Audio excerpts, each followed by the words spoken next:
Now, you've been nominated to lead an agency with authority to regulate aircraft, airspace, and airmen. The U.S. has some of the most complex airspace in the world.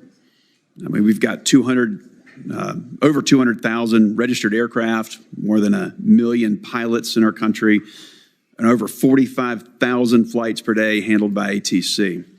Now, with recent issues under the Biden administration, from the flight disruptions over Christmas, the NOTAM, or the Notice to Air Missions ground stop, and the recent near miss incidents in New York, Texas, and just yesterday in Boston, my colleagues and I were concerned about the many or several parts of your background and your lack of aviation experience.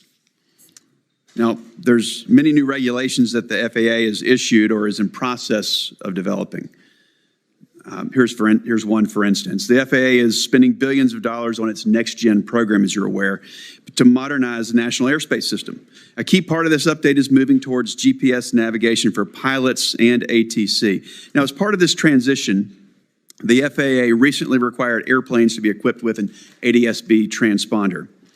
So, Mr. Washington, can you quickly tell me what airspace requires an ADS-B transponder?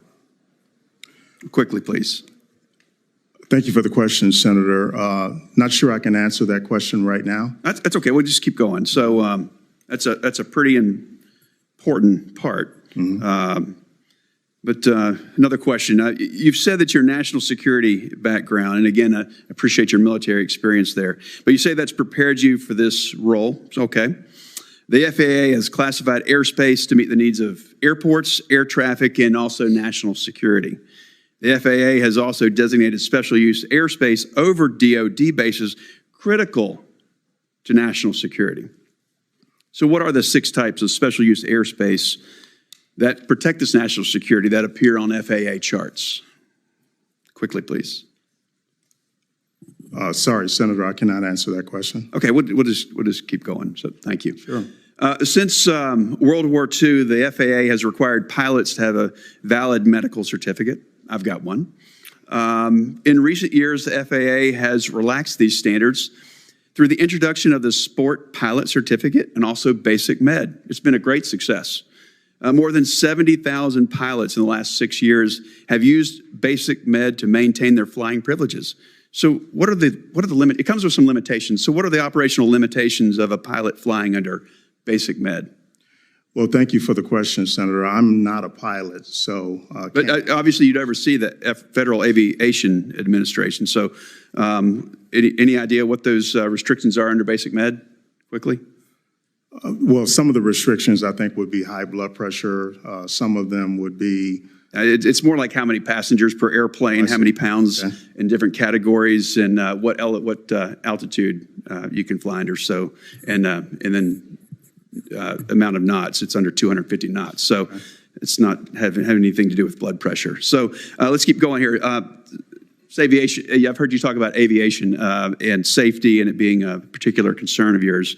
I appreciate that. Stall spin accidents are a particular concern for general aviation safety advocates. Accidents involving an unintentional stall account for nearly 25% of fatal aviation accidents. And these happen at spins at low speed and low altitude, and they're particularly dangerous. Can you tell me what causes an aircraft to spin or to stall? Again, Senator, I'm not a pilot, but I would lean on our career employees and our safety folks within the FAA. Okay, let's keep going. So we've mentioned just recently, the senator before me mentioned the 737 MAX issues. So there are many questions surrounding the FAA's aircraft certification process. 2 years ago, Congress passed a major reform package to address these concerns. It's now up to FAA to implement these laws by issuing regulations and monitoring compliance. Mr. Washington, what are the 3 aircraft certifications the FAA requires as part of the manufacturing process? Quickly, please. 3 aircraft certifications. Again, what I would say to that is that one of my first priorities would be to fully implement that Certification Act and report. You know the 3 types, Mr. Washington? The 3 types? Okay. Yeah, that's type certificate, production certificate, and airworthiness certificate. Okay, all right. Let's just keep going, see if we can get lucky here. All right, so just since January, the U.S. has narrowly averted 3 aviation disasters. On 3 separate occasions, airplanes came dangerously close to colliding on runways at New York JFK, Austin Bergstrom, and the Boston Logan Airport. The Austin incident reminded me of the Tenerife accident, which is the deadliest aviation accident in history. Both the incident at Tenerife and Austin involved 2 planes on a runway in dense fog. The FAA's ATC procedures manual has separation standards. Now, I know you run a big airport, so you should probably know this one here. It's got separation standards for planes using the same runway. So can you tell me what the minimum separation distance is for landing and departing airliners during the daytime, Mr. Washington? I don't want to guess on that, Senator, Okay. but All right. it would be easy for me to find out. Thank you. You know, the FAA is woefully behind on integrating unmanned aircraft standards, but are you familiar with the difference between Part 107 and Part 44809 when it comes to unmanned aerial standards? Unmanned like drones, are you familiar with the difference? Yes. Okay, you know the difference between those two, Part 44809 and Part 107? Do you know the difference there? No, I cannot That's okay. spell that out for you. Senator's time is. Yeah, thank you. You know, the FAA can't afford to be led by someone who needs on-the-job training, and for that reason, I'm going to be opposing your nomination, but thank you.